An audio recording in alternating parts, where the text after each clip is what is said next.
Hi, my name is Ashley Sher. I'm the founder and CEO of ShareLove.Fund. Today we are exploring the Sutras of Patanjali, Book 4, Sutra number 19, 4.19. In English it reads as follows. The mind stuff is not self-luminous because it is an object of perception by absoluteness or oneness. Here we see more or less of the same idea. The mind stuff is not the subject. It is the object. The one subject is the absoluteness or oneness. The mental functions are what you as oneness perceive or the self perceive. The perception can never become the perceiver nor vice versa. If the perceiver is perceived by something, then he or she is no longer perceived, but rather the perceived.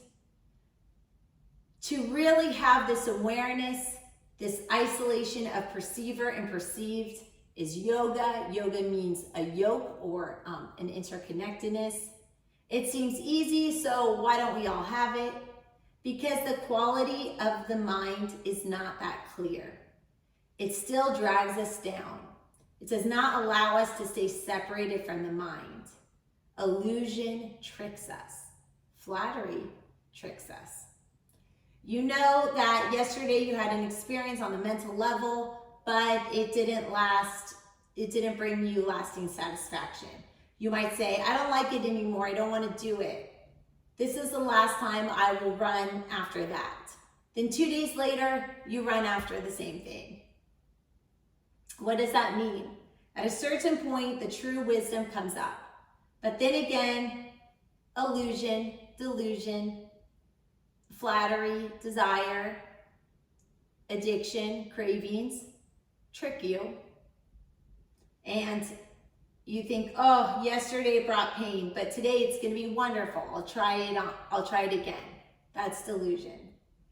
That's because there is still the ego, which is the mind's basis.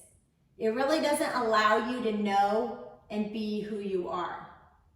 That's why even though you are oneness, you are absoluteness, you are your own true self, even though you're like that, you don't always experience it.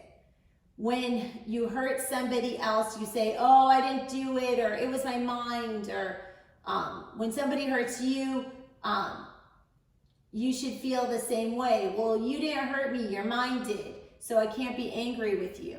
You know, sometimes we have a double standard. If we hurt someone, there's always a good reason, but when someone hurts us, how could they do that? That's our ego, making excuses for us and not others. When we do it, we put the blame on the mind.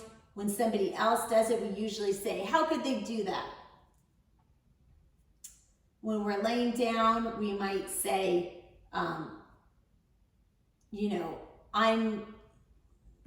my body is laying down. It's not me, it's just my body. But when we get up and someone says, oh, something about your body, like you look bigger or something like that, we get so offended. We pick and choose how much we attach to our bodies. Like if it's somebody doing something wrong to us, we're all over it. But if our arm accidentally knocks over a cup, we're like, oh, it's just my arm, I didn't see it. Like we're happy to disassociate our body to avoid blame, but then happy to associate our body to project blame on others sometimes. We don't, when somebody says, oh, you're chubby, we don't think, oh, they called my body chubby, but they didn't call me chubby. And I'm like a higher being than my body. And my body's just a vehicle. Like we don't really think that. If somebody calls somebody chubby, we might get offended. And so yoga kind of tells us like, your body's just a vehicle, rise above that. But we don't always rise above it. And sometimes we get in fights about comments on the physical body. And this yogic text is saying, try to rise above that. The realization doesn't stay with us that long. The sense of peace we should try to retain that awareness always, but it will slip. But the yogic text encourages us to just bring it back again through meditation, and to have a practice where we constantly remind ourselves that